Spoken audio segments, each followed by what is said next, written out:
Hey YouTube, are you an angry person? Are you being hunted down by various gangs or organized crime?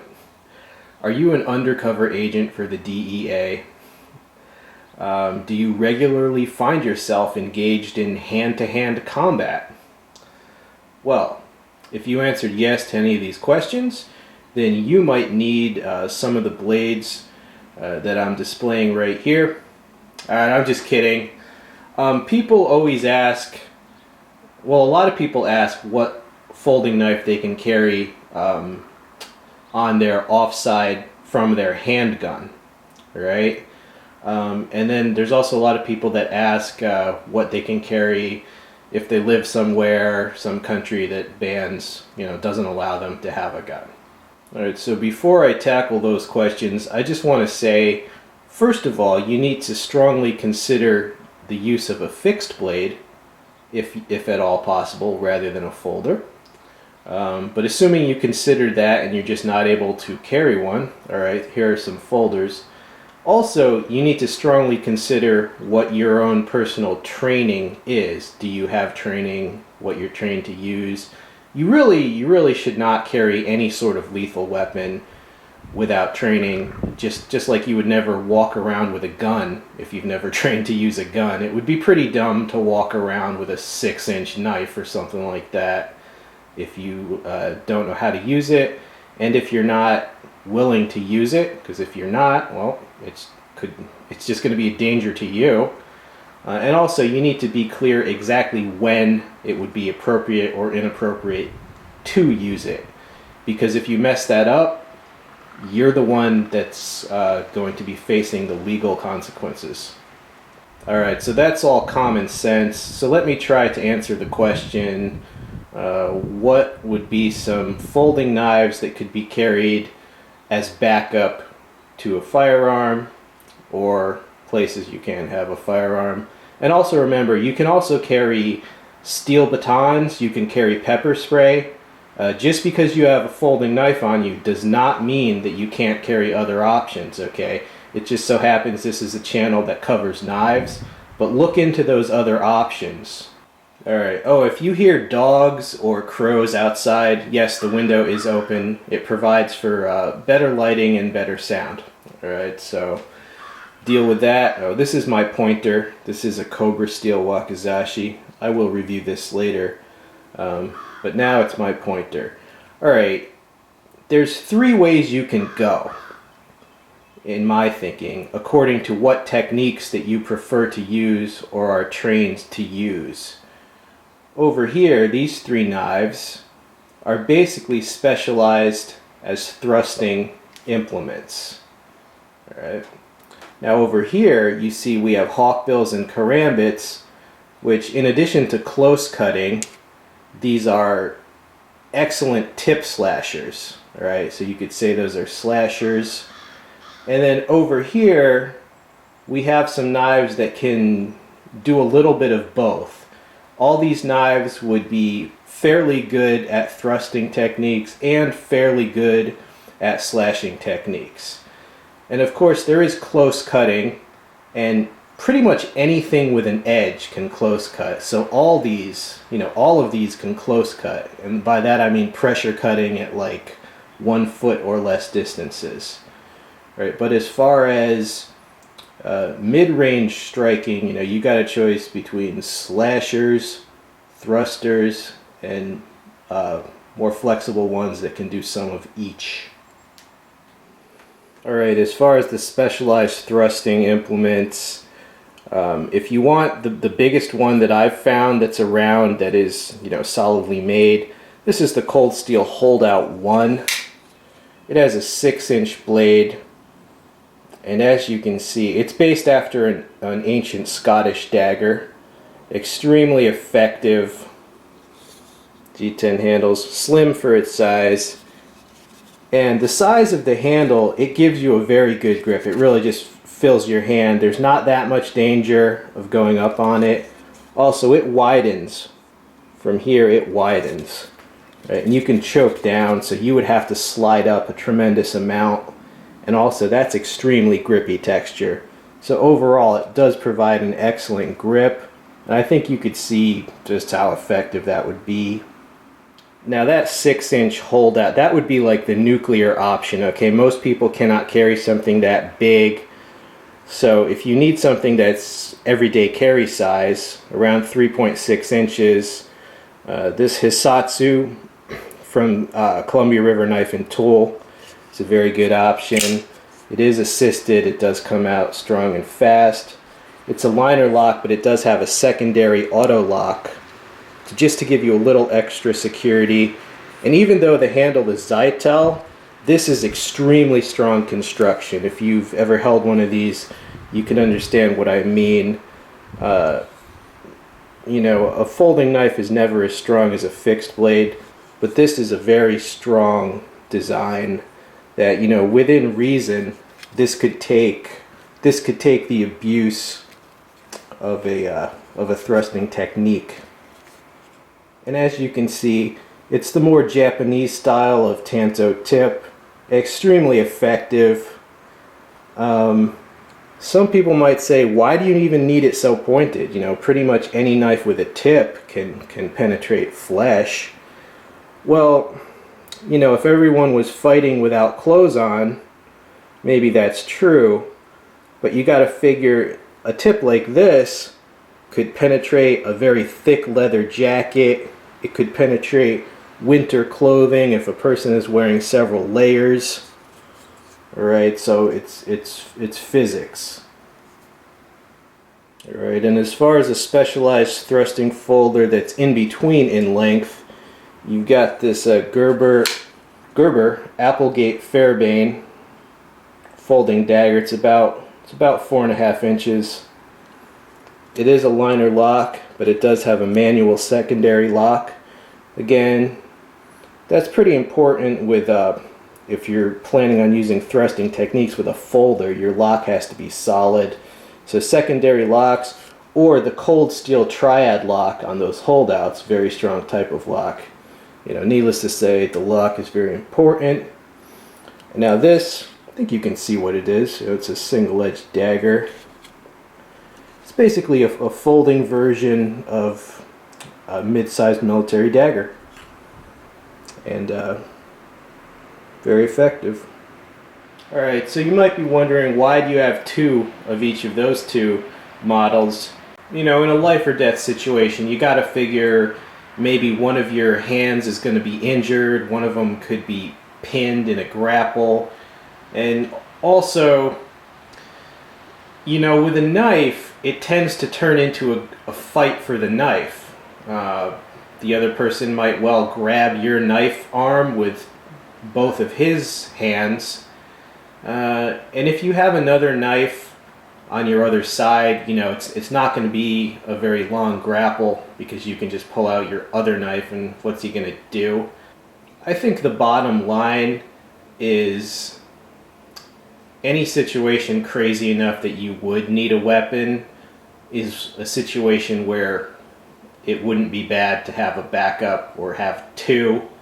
People always ask, what happens if you drop your knife? What happens if you lose control of your knife, if you fumble your knife? You know, the whole point of training is so that you're trained enough that you don't drop your knife. But things do go wrong. Look, it's kind of like asking what happens if you drop your magazine in a mag change with a handgun. Look, if you drop your knife, you fight on until you can no longer fight. You don't just stop and surrender. If you drop your knife, well, freaking either pull out a second knife, pick up the knife you dropped, or go on with your bare hands as best you can. Alright, things go wrong all the time. So yeah, having a second knife, not a bad idea. Alright, and here we have 5 different folding knives that I would consider capable of doing many different techniques, both slashes and thrusts. Oh, if you hear a dog barking outside, yes, my neighbor is an idiot who just has an unhappy dog and doesn't do anything about it. Alright, first blade. This is the cold steel Espada medium. It is 3.5 inches, and for that blade length, it would be difficult to find a more efficient knife, so to speak. It's just super wide, super sharp, definitely pointed enough for the thrust, a massive belly, just slice things right open, slashing. The handle is super grippy, and the shape, you're definitely safe with this handle. It'll keep you locked in.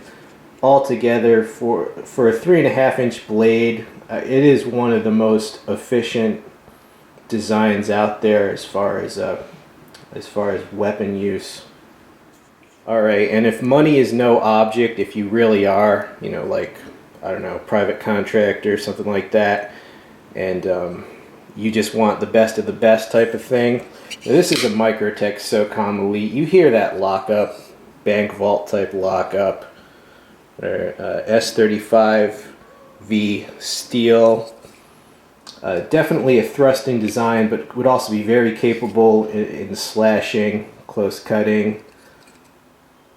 Grind. This is also one of the sharpest folders, not just because of the initial, you know, the edge they give you, but because of how fine down the grind, that grind goes.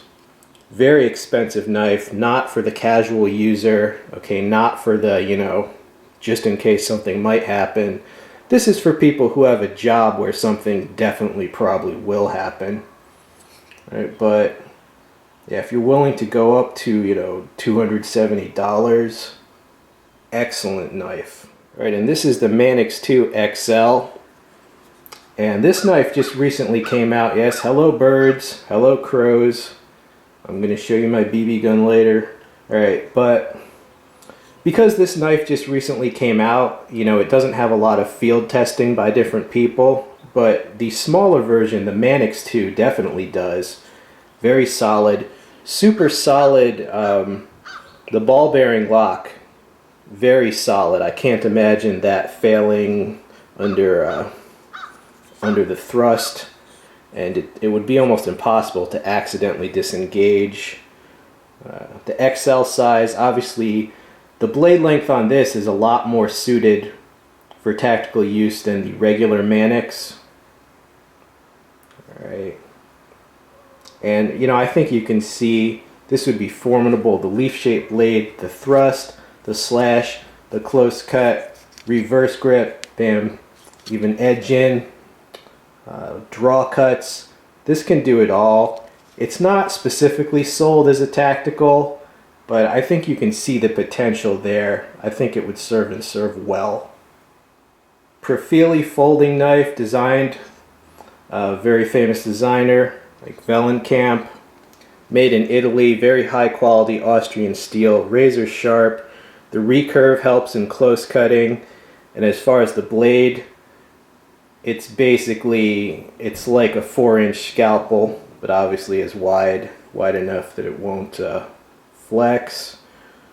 And stabbing, thrusting, close cutting. It has a secondary lock for a little more security. Great ergonomics, allows all different grips. Excellent knife. Also comes in a fixed blade, so you can double up. Your training is twice as efficient because it will apply to both the folder and the fixed. Excellent knife from Fox. Alright, and last but definitely not least, Marcy 2000, classic knife. These used to go for about $130, $140.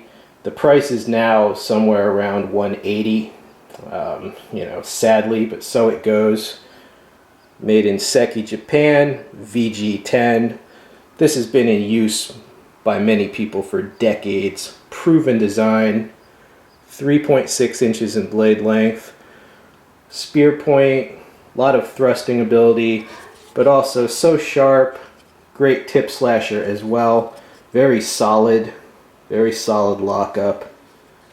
Nice kind of a military dagger type grip. All around, if you need something in this size range, you know, as I said, this is proven. This has been in use by different people, you know, for decades. Marcy 2000.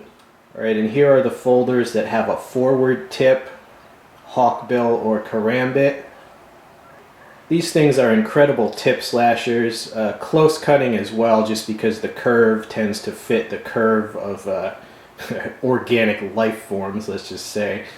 But if you're not into the thrusting techniques so much, you want to slash and close cut, maybe that's what your training is. These are pretty scary. Alright, let's start with my favorite. This is a Spyderco Heartbeat. It does have some grip tape on it for grip, but it is the Heartbeat. It is metal handle.